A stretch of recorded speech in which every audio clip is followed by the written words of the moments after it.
നമസ്തേ എല്ലാവർക്കും good morning. നമുക്കിന്ന് വൈക്കം മഹാദേവ ക്ഷേത്രത്തിലേക്ക് പോകാമല്ലേ? നമ്മളിപ്പോൾ വൈക്കം മഹാദേവ ക്ഷേത്രത്തിൻ്റെ പടിഞ്ഞാറേ നടയിലൂടെയാണ് ഉള്ളിലേക്ക് കടന്നിരിക്കുന്നത്. കോട്ടയം ജില്ലയിലെ വൈക്കം നഗരഹൃദയത്തിൽ സ്ഥിതി ചെയ്യുന്ന ഒരു പ്രസിദ്ധ ക്ഷേത്രമാണ് വൈക്കം മഹാദേവ ക്ഷേത്രം. പരശുരാമൻ സ്ഥാപിച്ച കേരളത്തിലെ 108 ശിവക്ഷേത്രങ്ങളിൽ ഒന്നാണ് ഇത് എന്ന് കരുതുന്നു.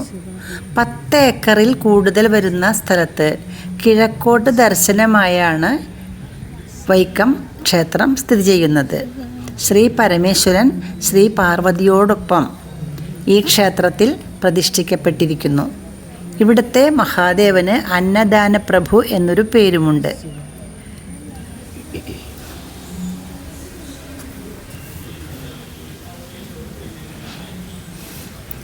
അപ്പോൾ നമ്മൾ പടിഞ്ഞാറേ നടയിൽ നിന്ന് വടക്കേ ഭാഗത്തേക്ക് എത്താറായിട്ടുണ്ട്. ഇപ്പോൾ സമയം ഒരു 6 മണിയാണ് കേട്ടോ, സന്ധ്യയ്ക്ക്.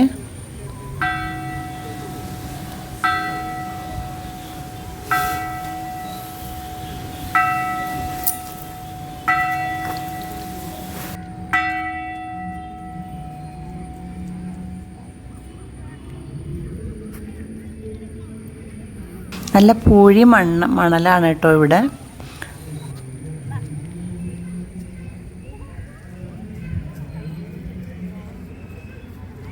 ക്ഷേത്ര കലാപീഠം. നന്ദികേശായ നമഃ, നന്ദികേശായ നമഃ, നന്ദികേശായ നമഃ, നന്ദികേശായ നമഃ.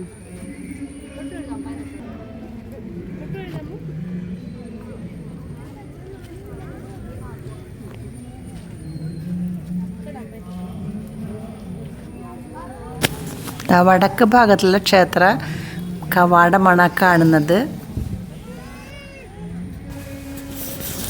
ക്ഷേത്രാങ്കണത്തിൻ്റെ വടക്കേ അറ്റത്ത് കാണുന്ന 2 നില ഊട്ടുപുരയാണ് ഈ കാണുന്നത്. അവിടെ ക്ഷേത്ര കലാപീഠവും പ്രവർത്തിക്കുന്നു.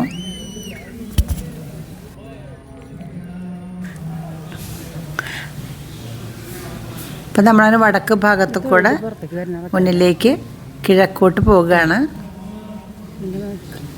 കോടിയർച്ചന വടക്ക് പുറത്ത് പാട്ട്. ഇവിടെ കാര്യമായിട്ടുള്ള എന്തോ പരിപാടി നടക്കുന്നുണ്ട്. പാട്ട് കച്ചേരിയൊക്കെ കേൾക്കാനുണ്ട്. ഹിന്ദു മത വൃശ്ചിക മാസത്തിലെ കറുത്ത പക്ഷത്തിലെ നവമി ആറാട്ടായിട്ടുള്ള ഉത്സവവും അതിനിടയിൽ വരുന്ന വൈക്കത്ത അഷ്ടമിയുമാണ് ഇവിടുത്തെ പ്രധാന ആണ്ടുവിശേഷം. കൂടാതെ ധനുമാസത്തിലെ തിരുവാതിര, കുംഭമാസത്തിലെ ശിവരാത്രി, കുംഭ അഷ്ടമി, നവരാത്രി, മണ്ഡലക്കാലം, വിഷു, ദീപാവലി എന്നിവയും വിശേഷങ്ങളാണ്. തിരുവിതാംകൂർ ദേവസ്വം ബോർഡിൻ്റെ കീഴിലാണ് ഈ മഹാദേവ ക്ഷേത്രം.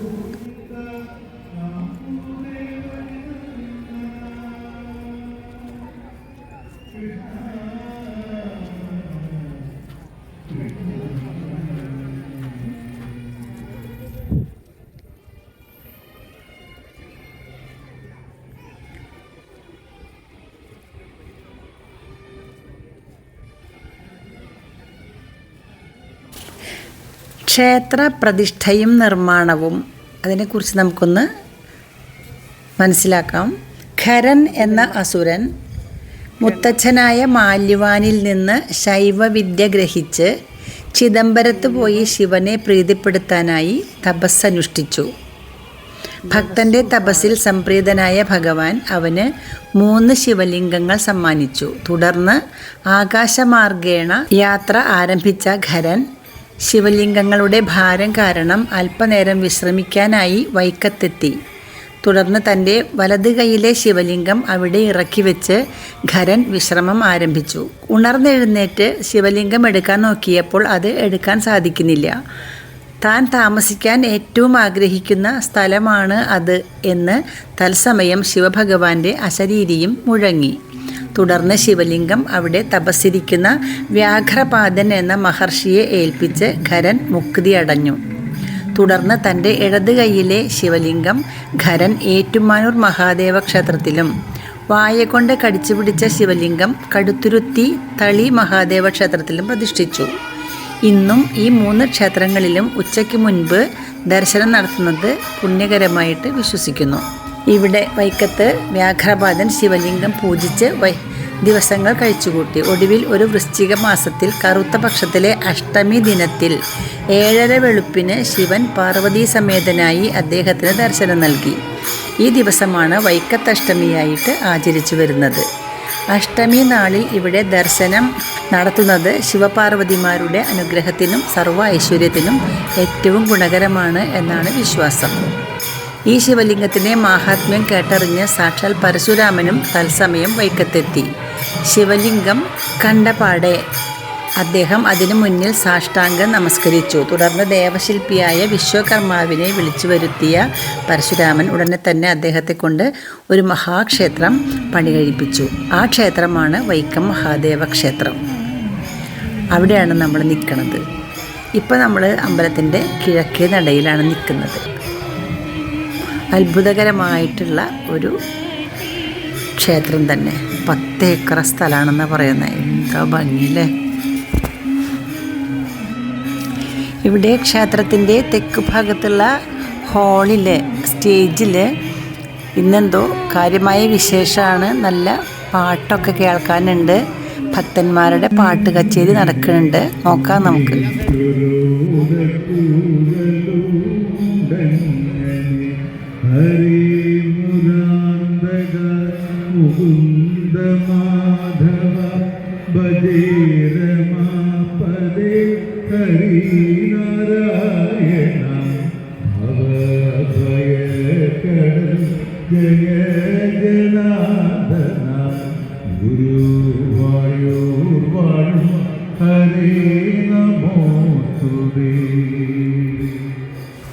ക്ഷേത്രത്തിന് മുൻപിൽ വലിയ 2 നടപ്പുരകളാണുള്ളത്. അവിടെ ആൾക്കാർക്ക് ഇരുന്ന് വിശ്രമിക്കാനൊക്കെ സാധിക്കും. വടക്ക് ഭാഗത്തുള്ള ആ കെട്ടിടം നോക്കൂ, ഇരുനില കെട്ടിടം. എത്ര ദൂരമല്ല, എത്ര നീളത്തിലാണ് ഇത് കിടക്കുന്നത്.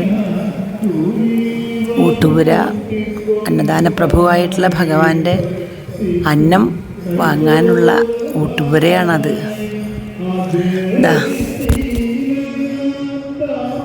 ഇവിടെ ഒരു നടപ്പര.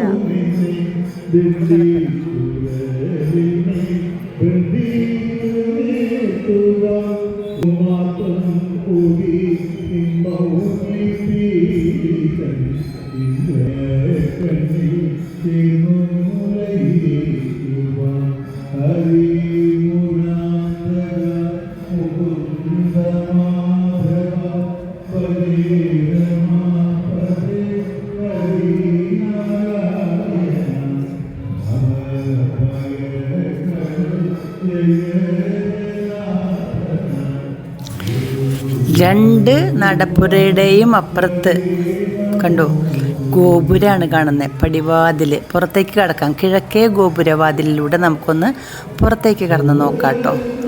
ഗോപുരത്തിൻ്റെ തൂണുകളൊക്കെ കണ്ടോ, എന്ത് മനോഹരമായ ശില്പമൊക്കെയാണ് കണ്ടോ.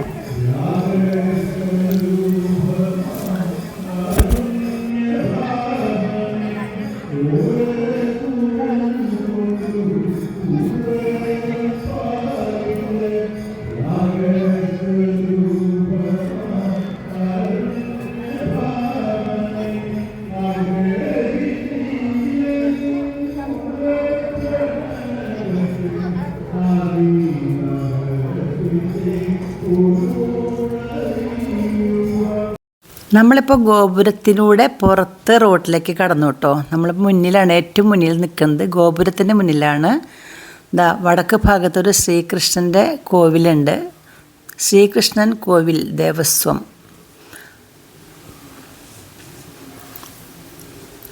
ഇതിലൂടെ ആൾക്കാർ, ഈ ഭാഗത്തു നിന്നുള്ള ആൾക്കാരൊക്കെ ഇതിലാണ് വരിക. നമ്മൾ പടിഞ്ഞാറ് നടയിൽ കൂടെയാണ് കടന്നത്.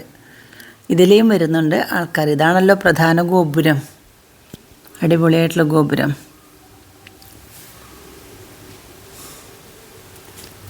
ചെരുപ്പ് ഊരി കൈ പിടിച്ചിട്ടാണ് അവിടെ വച്ചാൽ പോകുന്ന വെച്ചിട്ട് കാരണവരത് കൈ പിടിച്ചിട്ടാണ് പോണത്. താഴെ വിരിച്ചിരിക്കുന്ന വലിയ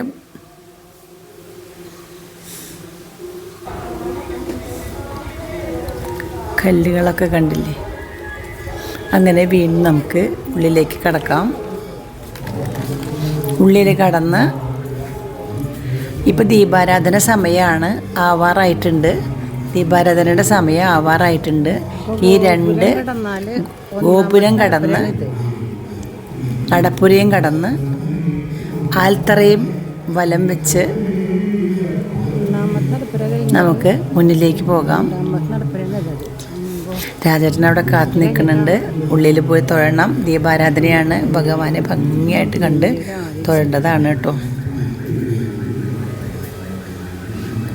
ഇവിടെ ആയിരിക്കും വ്യാഘ്രപാദ മുനി തപസ് ചെയ്ത സ്ഥലം.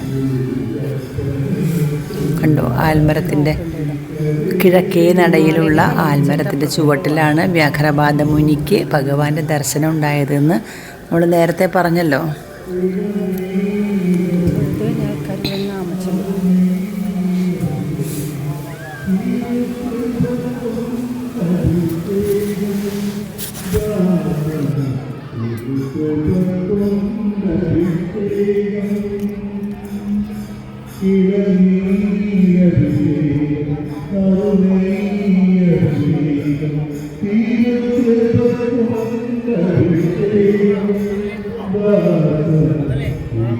ചേട്ടൻ അത് കാണണ്ടേ?